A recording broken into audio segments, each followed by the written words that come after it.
Bienvenue dans L'Œil Écoute, le podcast indépendant qui analyse notre rapport à l'image photographique et l'évolution du médium à l'heure de la suprématie du numérique et du digital.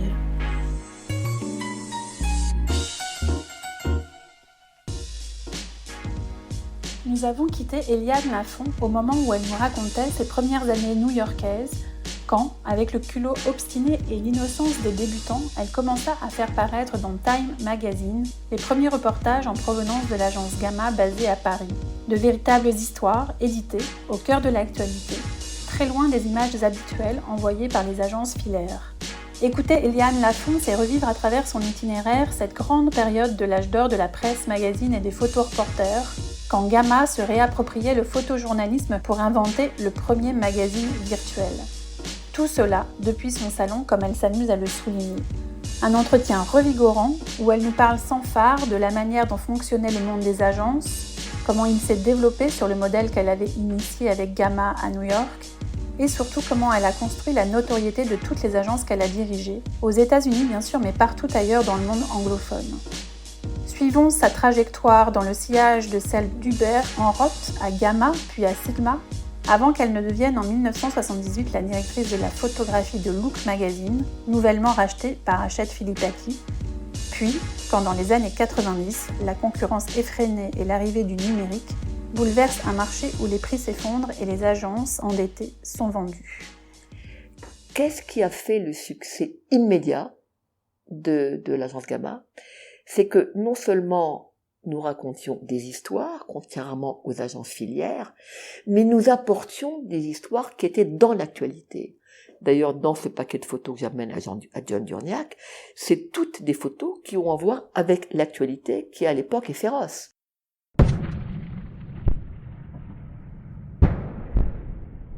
La guerre du Vietnam, l'Afrique, le Laos, le Cambodge, toutes les histoires sont dans l'actualité. Donc non seulement on se présente comme photographe, qui raconte des histoires, mais qui raconte des histoires dans l'actualité. Des histoires que Time Magazine va envoyer leurs photographes. Donc c'est une réforme du photojournalisme. Les photographes vont travailler de plus en plus en spéculant sur la demande, c'est-à-dire qu'ils vont couvrir un sujet avant même que les magazines décident d'envoyer un photographe sur place, c'est ce que vous venez de nous dire. Est-ce que c'est propre à Gamma ou est-ce que c'est une spécificité française ? C'est Gamma qui a inventé le style. D'accord. C'est grâce à Gamma et à cette nouvelle façon de travailler que nous allons réinventer, se réapproprier le photojournalisme. Ce que fait Gamma, et ce qu'elle est la première à faire, à réinventer le photojournalisme. Non seulement nos photographes étaient des photographes qui racontaient des histoires, mais qui étaient en même temps des excellents journalistes, qui étaient secondés à l'agence par des rédacteurs en chef, qui en plus avaient un rédacteur qui écrivait. Donc, nous proposions à ces magazines des histoires que eux-mêmes allaient fabriquer, et très souvent avant qu'ils les fassent. Pourquoi ? Parce qu'un magazine, c'est une rédaction avec un rédacteur en chef, avec un directeur de la photographie, avec des journalistes qui ont des meetings et qui décident, en conférence de rédaction, allons-nous envoyer photographes au Vietnam ? Allons-nous envoyer un photographe au Tchad ? Allons-nous envoyer un photographe en Israël ? Nous, par le temps qu'ils avaient très souvent, et quand je dis très souvent, je dis la plupart du temps, le temps qu'ils se décident à envoyer le photographe, nos photographes étaient déjà revenus avec leurs photos et les histoires. Donc, Durniac est émerveillé, car je lui propose des histoires dont il est en train de se demander en ce moment, est-ce que je vais envoyer mon photographe ? Donc pour lui, c'est une claque dans la figure. Parce que non seulement nos photographes sont admirables, à l'époque on ne savait pas qu'ils étaient admirables parce que on débutait, mais quand on parle de photographes, on parle de Raymond Depardon, on parle de Alain Dejean, Henri Bureau, Jean-Pierre Lafont, Christophe Simon-Pietri, des photographes absolument magnifiques qui étaient revenus et nous leur préparions le travail tout fait. Donc Gamma fonctionnait comme un magazine, sauf qu'il avait une multidiffusion possible à travers la presse. J'ai toujours dit par la suite, et je l'ai dit à Hubert, qui ça l'a beaucoup fait rire, et je crois qu'il l'a utilisé plusieurs fois par la suite, je dis que nous sommes le premier magazine virtuel. Gamma a inventé le magazine virtuel. On était le magazine virtuel. Et quand tout le virtuel s'est développé, ça m'a frappé, et je me souviens toujours avoir dit à Hubert, mais finalement c'est nous qui avons inventé le magazine virtuel, et ça l'a beaucoup amusé, et c'est la vérité. Nous avons inventé le magazine virtuel.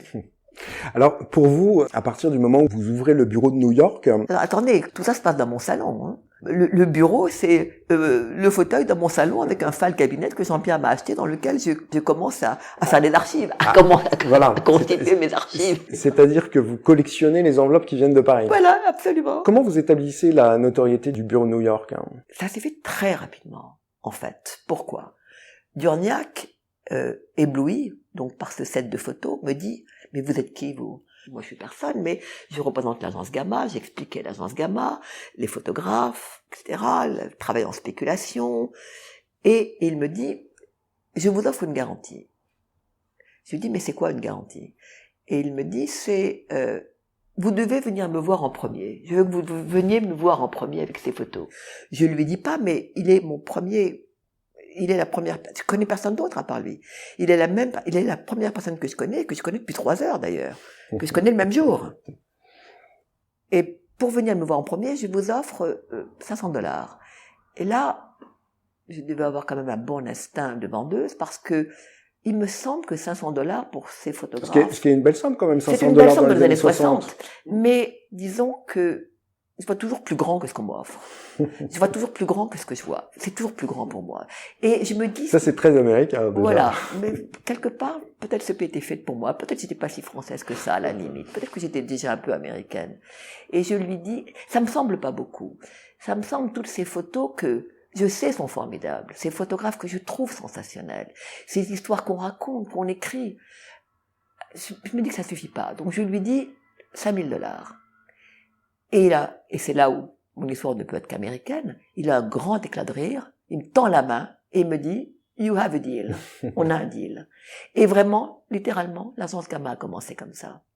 Il sait pas que que c'est mon premier jour. Il croit que parce que Grunwald m'a passé le coup de fil, il croit que je connais, je suis déjà importante. Non. Je suis personne, c'est mon premier jour, personne ne me connaît.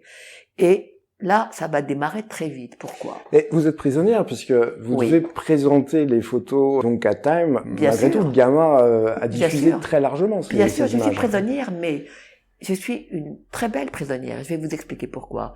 Tout de suite, Durniac appelle son art directeur, qu'il me présente d'ailleurs. Donc je fais la connaissance du directeur de la photographie et de l'art directeur, très important, parce que c'est comme ça que je vais apprendre mon métier. Et il dit, prenez ces photos en layout, on passe ces photos tout de suite. Il passe les photos, il les donne à son art directeur et il dit, voilà les photos que je veux passer cette semaine. Et comme je viens le voir toutes les semaines avec les photos qui sont toujours dans l'actualité, très rapidement, toutes les pages internationales de Time Magazine étaient Gamma. Mais tout le temps, toutes les semaines. Donc ça a été un portfolio extraordinaire pour moi. Je ne pouvais pas rêver de mieux que d'être toutes les semaines. Oui, c'était une carte de visite incroyable. C'était une carte de visite incroyable, surtout qu'à l'époque, c'était pas des petites photos d'un quart de page. C'était des layouts. C'était 5 pages, 6 pages. Avec le nom du photographe. Donc, et le nom de l'agence. Qui était indispensable. Qu'est-ce que l'agence Gamma a fait dans le photojournalisme? Elle a mis le photographe en avant. Car dans les années 60, les photographes, leur crédit n'était jamais donné.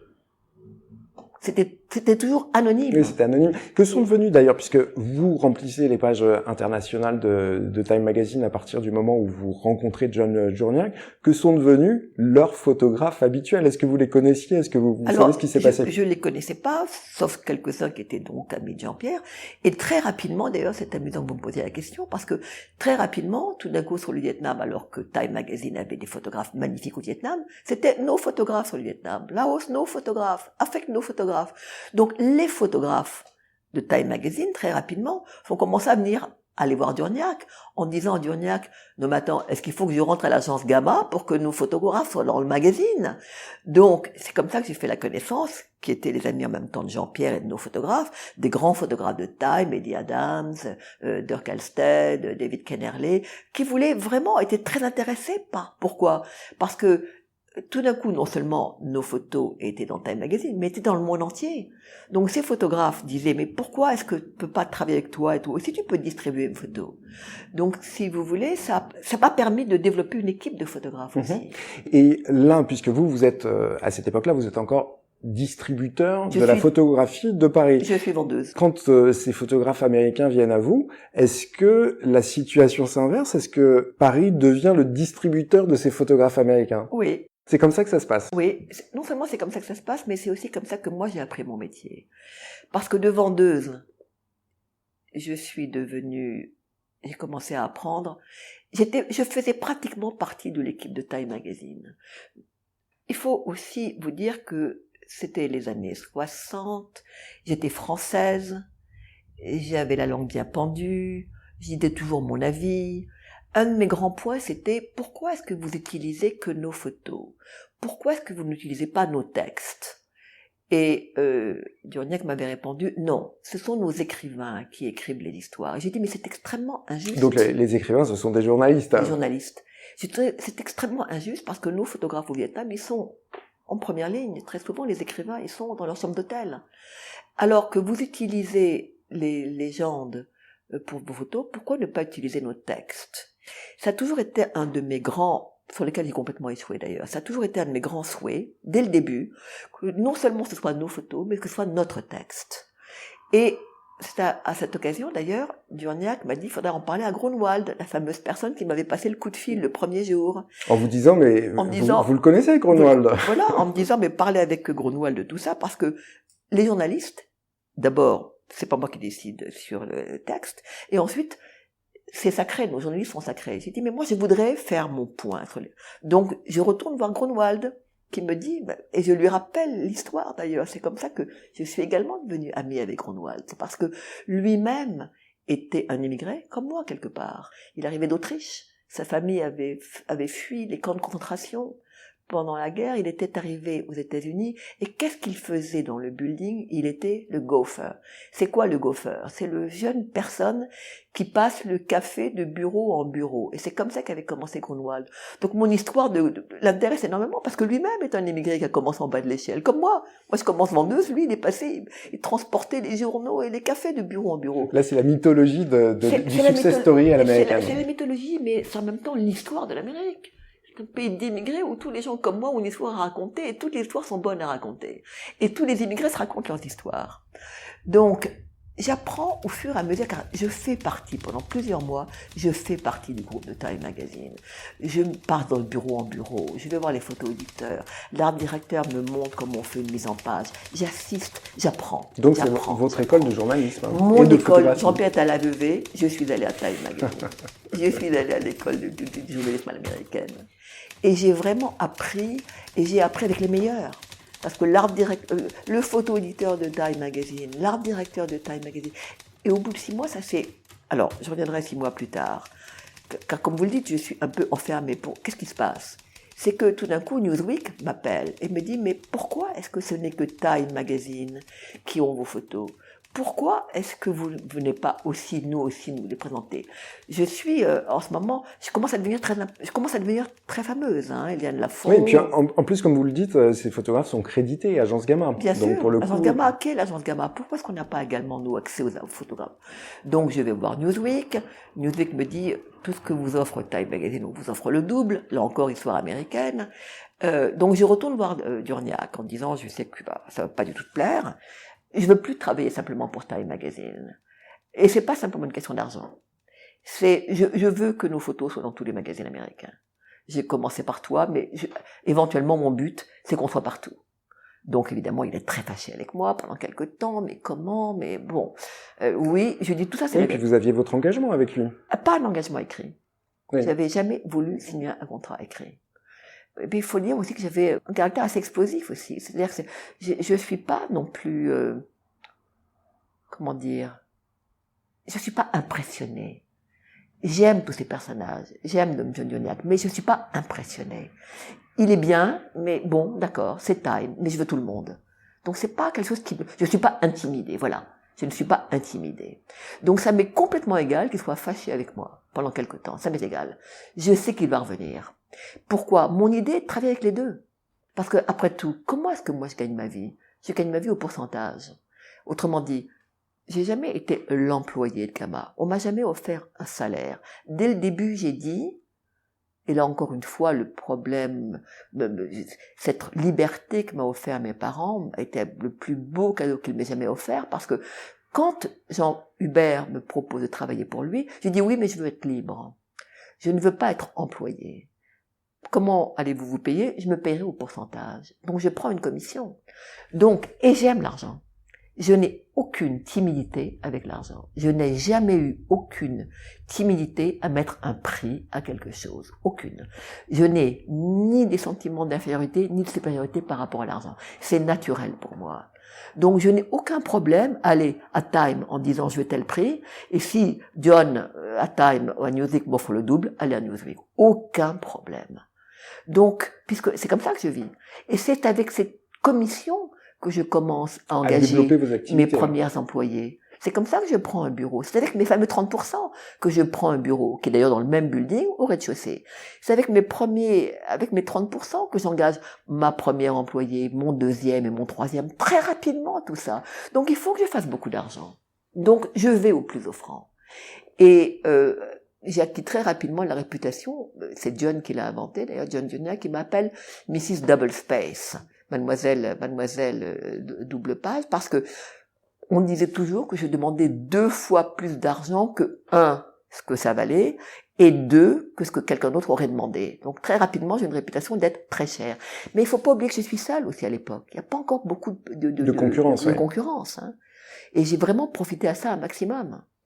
Et votre activité, donc, comme vous le dites, elle est très prospère en cette fin des années 60, début des années 69, 70. 70, 71, 72. Et puis en 73, il y a une scission au sein de l'agence. Raymond Depardon va prendre la tête de Gamma et bon nombre de photographes vont suivre Hubert Enroth dans une nouvelle agence qui va s'appeler Sigma. Au fond, pour vous, depuis New York, ça change assez peu de choses. À part peut-être, donc, la concurrence qui va se développer sur le modèle que vous avez vous-même créé. Totalement. Le modèle. Alors oui, 73, en effet, explosion. Pour nous, avec Jean-Pierre, en tous les cas pour Jean-Pierre et pour moi aussi, il n'y a absolument aucune hésitation. Jean-Pierre est un fidèle, un loyal. Il a connu Hubert à Vevey. Hubert lui a donné sa première chance. Hubert m'a donné ma première chance. Hein. Dans la vie, les rencontres, c'est important. Hein. Et la rencontre avec Hubert n'est pas négligeable. C'est grâce à Hubert que Jean-Pierre est devenu le fameux correspondant étranger américain, et c'est grâce à Hubert Enroth que Éliane Lafont est devenue la fameuse Éliane Lafont. Donc pour nous, il n'y a absolument aucun doute. J'ai eu beaucoup de regrets parce que je m'étais attachée, je me suis beaucoup attachée à Raymond Depardon. J'aimais beaucoup ses photos, j'aimais beaucoup le personnage. J'allais 2-3 fois par an à Paris.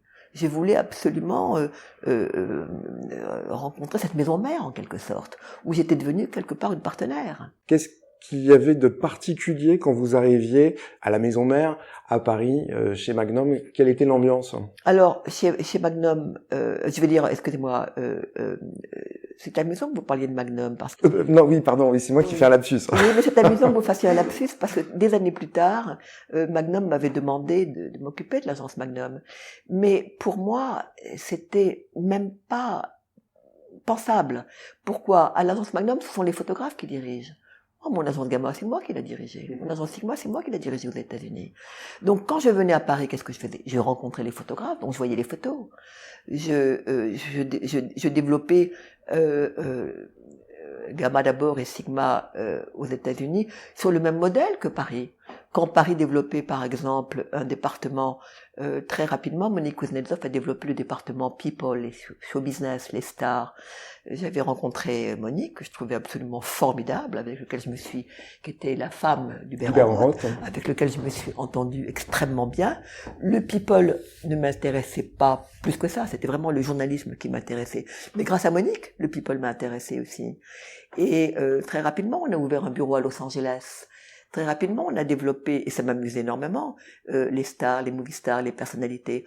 En fait, la dernière chose que je voulais faire, c'était rester une petite agence américaine. J'ai toujours voulu une grande agence américaine. de qualité. J'ai toujours voulu grand, plus grand. Tout m'intéresse. Le journalisme, le people, la science, l'illustration, même le paparazzi. Pourtant, le paparazzi, c'est étonnant, puisque vous qui avez un ADN de journaliste, quelque part dans votre démarche, c'est plutôt dégradant par rapport au journalisme. Alors, j'ai eu la chance de rencontrer... En fait, on n'a jamais vraiment développé le paparazzi. Pourquoi? À mon grand chagrin. Comme on avait avec Monique ce département où on avait des rendez-vous avec les stars, on ne pouvait pas faire les deux. On ne pouvait pas à la fois les avoir en studio et à la fois les planquer.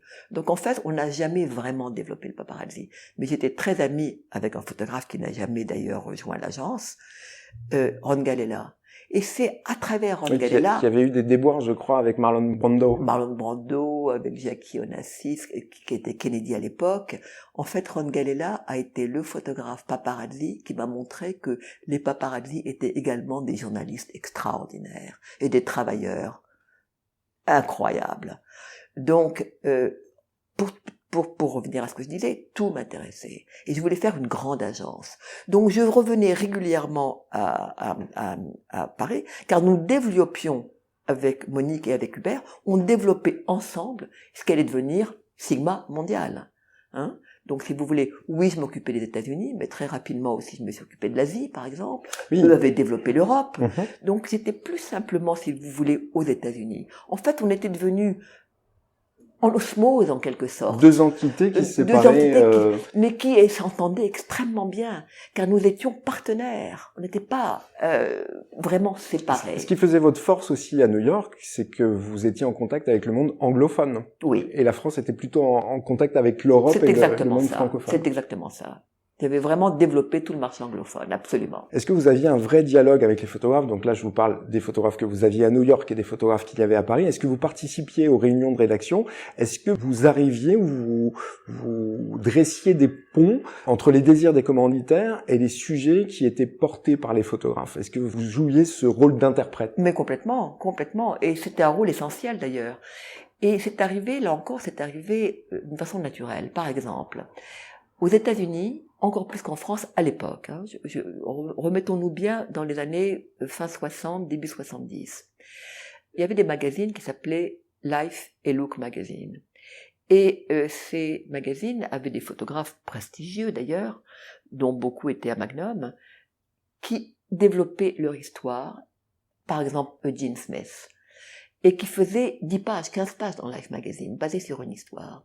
Donc il y a aux États-Unis en même temps le culte de la personnalité.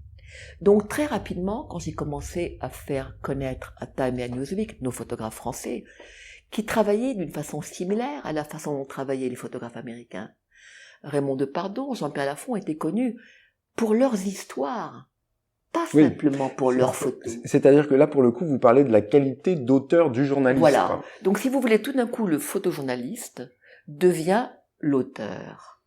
Et l'américain, le journaliste américain, et John Durniak, comme Tom Orr d'ailleurs, quand il passait régulièrement, par exemple, des photos, disons, Henri Bureau, par exemple. D'Henri Bureau, par exemple, disons, sur, l'Afrique. Ils aimaient retrouver Henri Bureau sur l'Afrique. Ils aimaient que Henri Bureau continue son travail sur l'Afrique. Ils aimaient que Raymond Depardon développe ses photos sur le Vietnam. Ils aimaient que Jean-Pierre Lafont développe ses photos sur les enfants au travail ou sur les fermiers aux États-Unis. Qu'est-ce qu'il avait de spécifique, ce point de vue, puisque les photographes américains étaient aussi des auteurs, ils travaillaient à la commande, ok, mais ils avaient quand même un regard particulier sur leur sujet. Qu'est-ce qui faisait la spécificité des photographes qui étaient distribués par les agences françaises, dont Sigma et les autres? Alors, ce qui avait beaucoup plu aux Américains, si vous voulez, c'est qu'on travaillait un petit peu comme des cow-boys.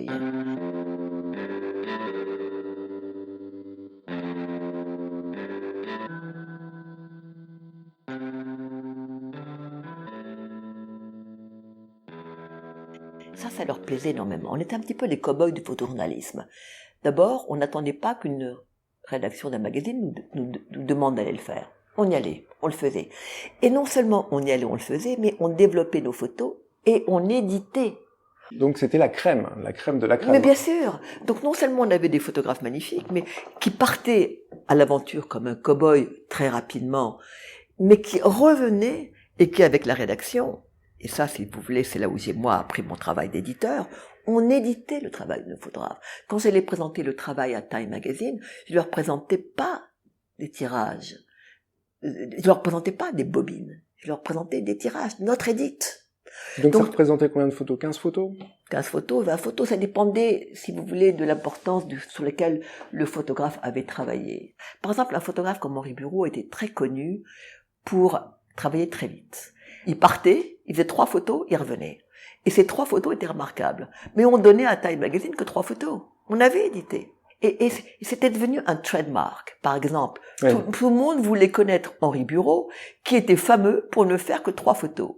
Car on comprenait bien que derrière ces 3 photos, sa façon de travailler, il y avait un personnage. Et c'est absolument la vérité. Et il y avait certainement beaucoup de travail. Et il y avait beaucoup de travail, mais aussi il y avait un personnage.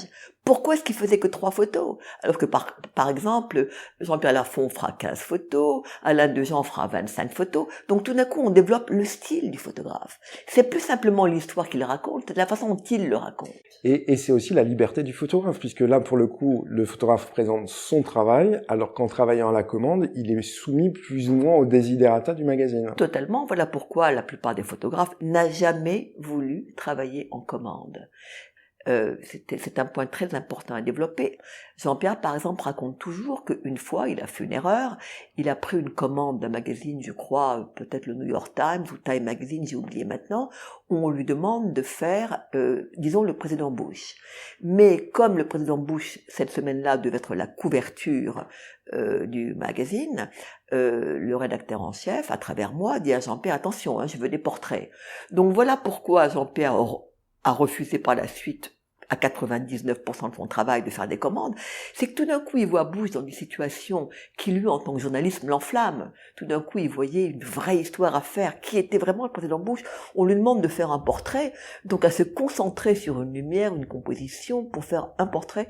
Il a absolument détesté faire ça, il n'a plus voulu après faire de commandes. Parce que tout d'un coup on l'oblige à, au lieu de développer sa propre histoire, faire l'histoire que voulait Time Magazine. Alors, vous développez vous aussi votre propre histoire, puisqu'il y a une parenthèse dans votre carrière chez Sigma. En 78-79, vous passez de l'autre côté, puisque sans abandonner Sigma, je pense, vous devenez directrice photo du magazine Look. Quelle nouvelle perspective ça vous a offert professionnellement? Et pourquoi avez-vous ouvert cette parenthèse? Alors, d'abord, quand j'ai ouvert la parenthèse, je ne savais pas que j'ouvrais une parenthèse. Je pensais sincèrement que on est en 78, c'est-à-dire que j'ai déjà 10 ans. L'agence est au top. Au top, ouais. Au top. Je peux, en tant qu'agence, développer plus de réseaux. Mais en tant que création, j'ai appris en 10 ans. J'ai vraiment appris à éditer, à mettre en page, à aller dans les magazines. À l'époque, j'avais encore beaucoup de pouvoir, si je peux dire. Je pouvais vraiment faire la mise en page avec l'art directeur, etc., etc., etc. Mais il n'empêche que j'étais une agence, un agent, une agence. J'ai fait la représentation de photographe. Et en tout cas, c'est ce qui s'est passé pour moi. Il s'est passé 2 choses. Vous tourniez peut-être un peu en rond. Je tournais en rond. Je tournais en rond intellectuellement. Et cette fameuse phrase que m'avait dit en rond, tu apprendras, je commençais à plus apprendre. Et comme apprendre, c'est vraiment ce qui m'intéresse, je voulais passer ce que je disais de l'autre côté de la barrière.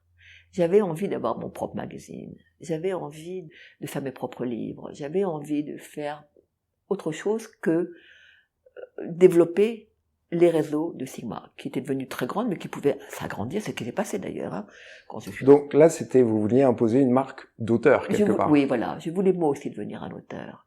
Donc j'ai profité. Il s'est passé 2 choses qui se sont passées extrêmement rapidement. Il s'est passé 2 choses très rapidement. J'ai eu une massive engueulade avec un pote, mais massive.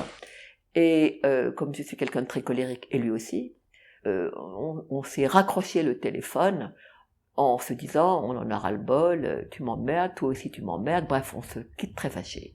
Nos rapports d'ailleurs étaient à la fois extrêmement profonds et extrêmement conflictuels, hein, parce qu'on est tous les deux et Monique aussi d'ailleurs, mais bon, Monique plus en douceur, on était tous les deux de personnalités extrêmement fortes, et là encore c'était mon partenaire, c'était pas employé, et j'ai le langage facile, bon, bref.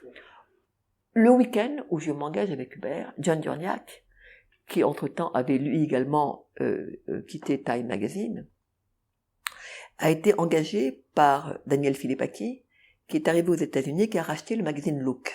Qui était un magazine assez fameux. Qui était un magazine comme Life. C'était 2 magazines extrêmement importants. Et je les regardais avec beaucoup d'admiration. C'était un petit peu ce qu'on appellerait la période d'or des magazines qui ont marqué leur époque. Et j'avais une admiration folle pour ces magazines. Donc Philippaki arrive aux États-Unis, rachète Look Magazine, engage John Durniak, qui le week-end où je me suis engagée avec Enroth, engueulée avec Enroth, m'appelle, me dit, je viens d'être engagée par Philippaki pour être le rédacteur en chef de Look Magazine, et je ne peux penser qu'un seul directeur de la photographie, c'est toi, veux-tu venir avec moi? Et je lui dis oui. Ça c'est très américain. Ça s'est passé en week-end. Encore très américain. Et donc, quand lundi matin, Enroth m'appelle croyant ça y est, on s'est calmé pendant le week-end et que, etc. En me disant, bon, ça y est, tu t'es calmé. Je lui dis, oui, je me suis calmé, mais en même temps, je te donne ma démission et je vais à Look Magazine. Et j'ai commencé lundi. Votre démission, vous étiez le bureau de New York, oui. Donc vous n'étiez pas la salariée d'Hubert Enroth, comme vous le disiez. Non. Donc qui a véritablement dirigé... Hubert a été obligé d'engager quelqu'un d'autre, mais comme ça, en 48 heures, hein, puisque le lundi, j'ai commencé à Look Magazine. Donc vraiment, je lui ai donné aucun préavis, si je peux dire. Le vendredi soir, je travaillais à l'agence Sigma, et le lundi matin, je travaillais à Look Magazine. Et finalement, votre travail chez Look, il était assez proche du travail que vous faisiez en agence, puisque vous aviez déjà l'habitude de voir des images, vous connaissiez l'editing à travers Jean-Pierre, à travers les photographes que vous pouviez J'avais tout appris entre-temps, bien sûr. J'avais tout appris, absolument. Et est-ce que vous-même, vous étiez cliente de Sigma? Complètement. Mais absolument. Mais complètement. Et d'ailleurs, j'ai fait très attention pour pas être trop cliente de Sigma, parce que je voulais pas montrer non plus que je faisais du favoritisme, mais bien sûr que qui restait une des meilleures agences. Donc évidemment que j'étais grande cliente de Sigma.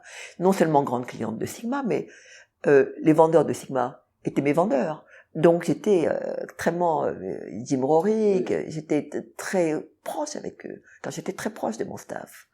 Et ils venaient me voir tous les matins. J'ai fait avec eux un petit peu ce que John Durniak avait fait avec moi. Viens me voir en premier. Oui, j'ai fait la même chose. Oui, bien sûr. Ouais. Et oui, absolument, oui. J'ai beaucoup utilisé Sigma, mais Gamma. Car entre-temps, il y avait eu Gamma. Entre-temps, il y avait eu Contact, l'agence Contact. Il y avait SIPA. Entre-temps, il y avait beaucoup de concurrence. Donc, en fait, j'étais très acheteur chez les agences. Les agences m'aimaient énormément parce que voilà, enfin, quelqu'un au sein d'un magazine qui comprenait vraiment ce que c'était qu'une agence. Hein. Donc oui, j'étais extrêmement proche. Et Look Magazine, si vous regardez les numéros de l'époque, était plein d'agences. Oui, absolument. Alors chez Sigma, vous nous l'avez dit, toutes ces années, vous vivez l'âge d'or des agences photo. Vous développez plusieurs départements, donc le people, les faits divers, les sciences, la technologie.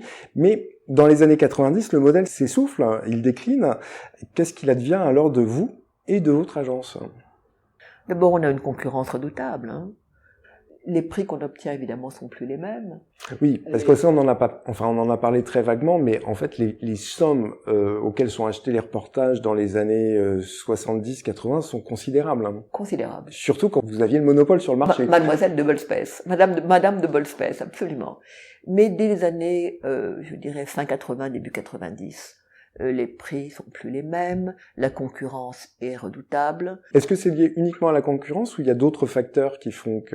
Il y a le facteur d'abord, les caméras digitales par exemple.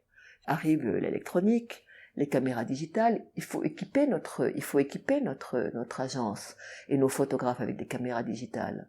On peut pas leur demander d'acheter tout ce matériel, c'est cher, on emprunte aux banques. On passe beaucoup de temps avec les banquiers. On a besoin d'argent. On est moins indépendant parce que tout d'un coup, les banquiers nous donnent de l'argent. C'est l'histoire des fermiers que nous racontait Jean-Pierre, qui était surendetté et qui... Bien sûr, on est surendetté. On est tellement surendetté d'ailleurs qu'à un moment donné, les banquiers, voyant bien que les prix, que l'agence n'a fait pas autant d'argent que nos projections, si vous voulez, ils commencent à nous dire, il va falloir que vous commenciez à vendre. Donc c'est comme ça qu'on cherche des partenaires. C'est comme ça qu'on vend. Ça a été une période très douloureuse. Hein, et ça n'impacte pas uniquement Sigma. Je pense que toutes les agences sont à peu près touchées. On est tous à lutter pour notre vie. On est tous dans le même panier en quelque sorte. On a tous des problèmes. Et c'est une période, si vous voulez, où nous, à Sigma, on a vendu, on a fait quelques erreurs. Hein. On a pensé en vendant à Corbis, par exemple, que il nous laisserait continuer de faire ce que nous faisions. Avec de l'argent. Avec de l'argent. Et d'ailleurs, c'est ce qui s'est passé pendant 6 mois, presque un an. Donc pendant 6 mois, vous êtes vice-présidente. Je suis non seulement vice-présidente, mais en plus de ça, j'ai tout à fait l'impression d'être mort et de m'être réveillée au paradis des milliardaires, parce que il suffisait que je demande un chèque pour qu'on me l'envoie. Et puis, évidemment, c'est pas tout à fait comme ça que ça s'est passé. Au bout d'un an, si vous voulez. Hein. Donc là, on est, si je ne me trompe pas, autour de 2000. Oui, dans les années 2000. Ce sont aussi les années où la photo trouve un nouveau marché, un nouveau débouché, celui des musées et des galeries, puisqu'ils se développent de façon assez importante. Est-ce que, rapidement, vous avez eu l'idée de vous reconvertir en commissaire d'exposition et de travailler sur les archives de Jean-Pierre pour faire glisser ces photos vers les Simèses et vers les livres dont on a parlé la dernière fois avec lui? Alors, c'est vrai que dans les années 2000, et bien avant, j'avais beaucoup développé mon goût pour l'editing, les livres, les photos. En fait, ce qui me plaisait énormément, un de mes rêves, dès le début, c'était de voir le photojournalisme dans les musées. Je comprenais pas. Ce que je comprends pas, moi, puisque là, à cette époque-là, les États-Unis, je trouve, sont assez novateurs de ce point de vue-là, puisque il y avait eu l'exposition Family Hoffman dans les années, au milieu des années 50. Donc ça existait quand même, mais c'était peut-être un peu underground, c'était peut-être ça existait pas si pour présent. Ça existait de façon pas tellement présente et pour des photographes particuliers. Hein, Family Hoffman, Gene Smith. C'est vrai que tous ces photographes ont des photos dans les musées. Mais moi, je parle pas tout à fait de ça.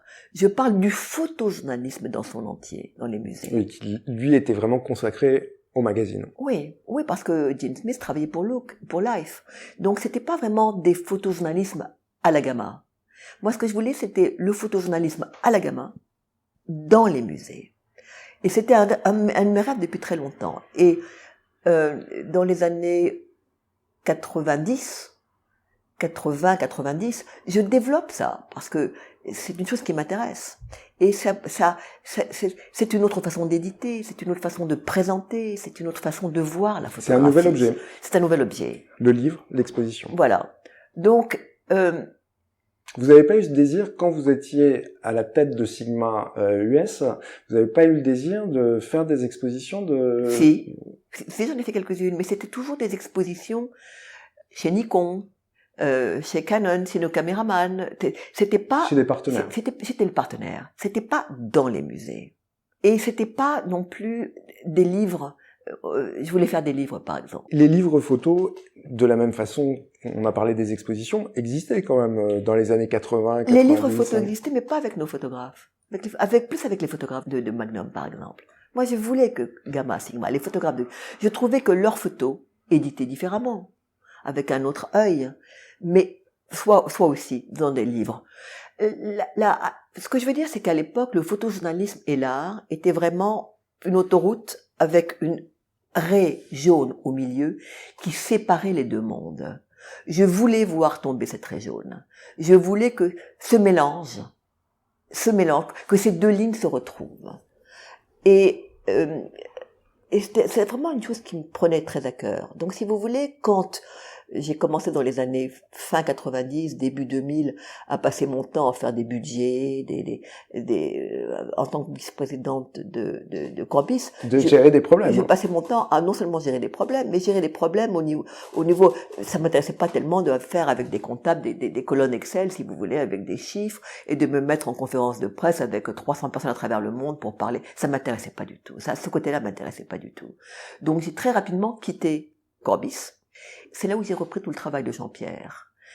Le choix du travail de Jean-Pierre, l'editing des photos de Jean-Pierre, je le connaissais par cœur. On le faisait ensemble. C'était quelque part un peu votre histoire aussi, puisque quand il revenait avec ces images, vous les voyez, vous en discutiez, vous aviez une familiarité particulière avec son travail. Bien sûr, c'était complètement mon histoire, en plus mon histoire de vie. Hein, j'allais très souvent avec Jean-Pierre dans ses reportages dans les ghettos, à Harlem, voyager avec lui. Donc, ce travail, il était facile pour moi de le reprendre, de le rééditer, le représenter. Donc voilà pourquoi je me suis concentrée en quelque sorte sur un de mes photographes probablement favori, mais aussi le plus simple, dont je connaissais le mieux le travail, qui était en même temps ma vie, qui était donc le travail de Jean-Pierre. Vous connaissiez le travail présenté et le backstage. Et voilà, c'est ça. Vous le Voilà. racontez. Alors, toujours à propos du travail de Jean-Pierre, il me semble que l'une de vos images préférées, c'est celle d'un couple qui s'embrasse au milieu de la foule lors du festival de Watkins Glen en 1973.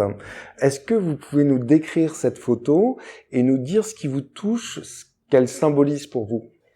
On a eu une chance énorme de vivre aux États-Unis pendant ces années 60-70. On parle très souvent d'ailleurs des années 60, mais en fait les années 60 ont vraiment continué dans les années 70.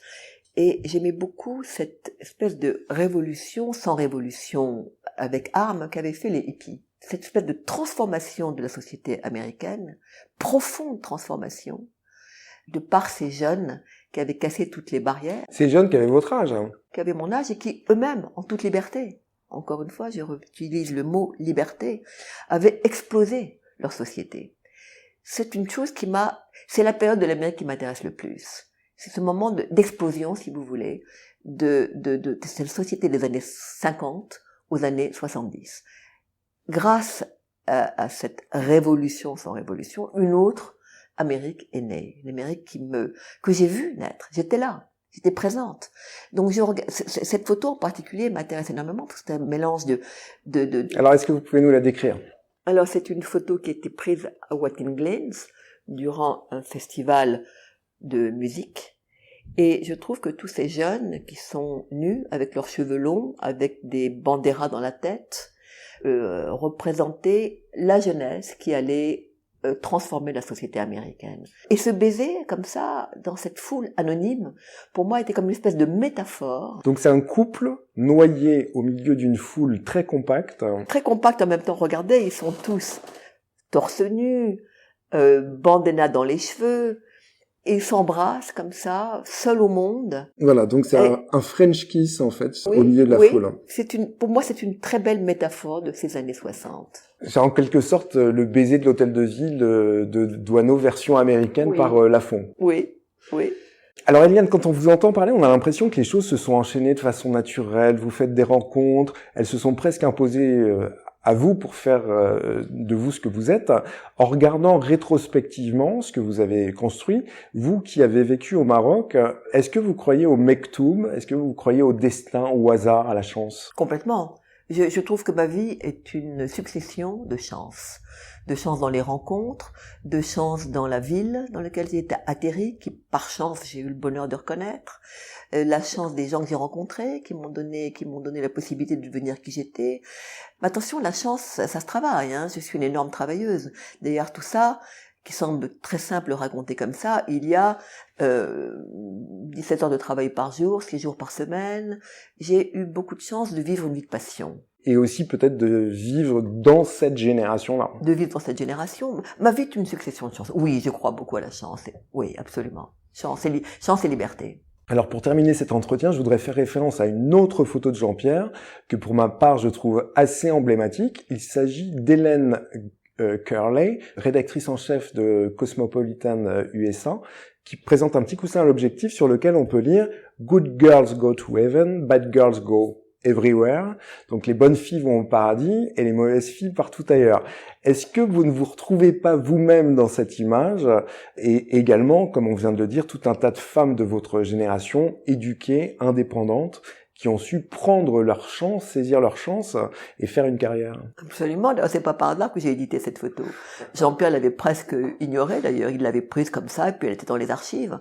Et quand j'ai repris tout son travail pour faire le livre, d'abord Paradis d'un photographe et ensuite nos cartes postales d'Amérique, je suis tombée sur cette photo et j'ai dit mais en fait elle me parlait, cette femme me parle, ce coussin est à moi. Je suis le good girl who goes in heaven, mais je suis également le bad girl qui va partout.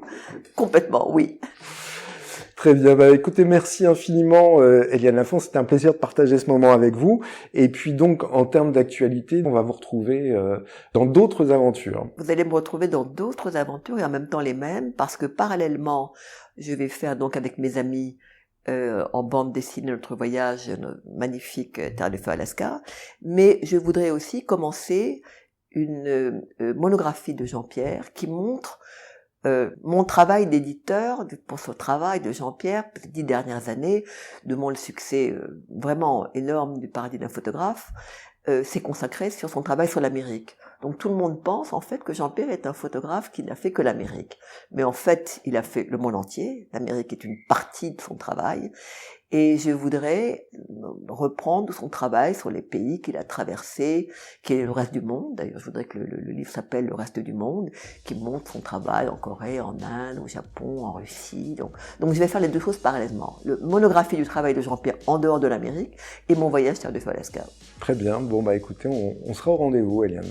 Merci encore. Merci beaucoup Yannick. Retrouvez l'habillage musical de cet épisode sur le magazine Emeria, www.emeria.com.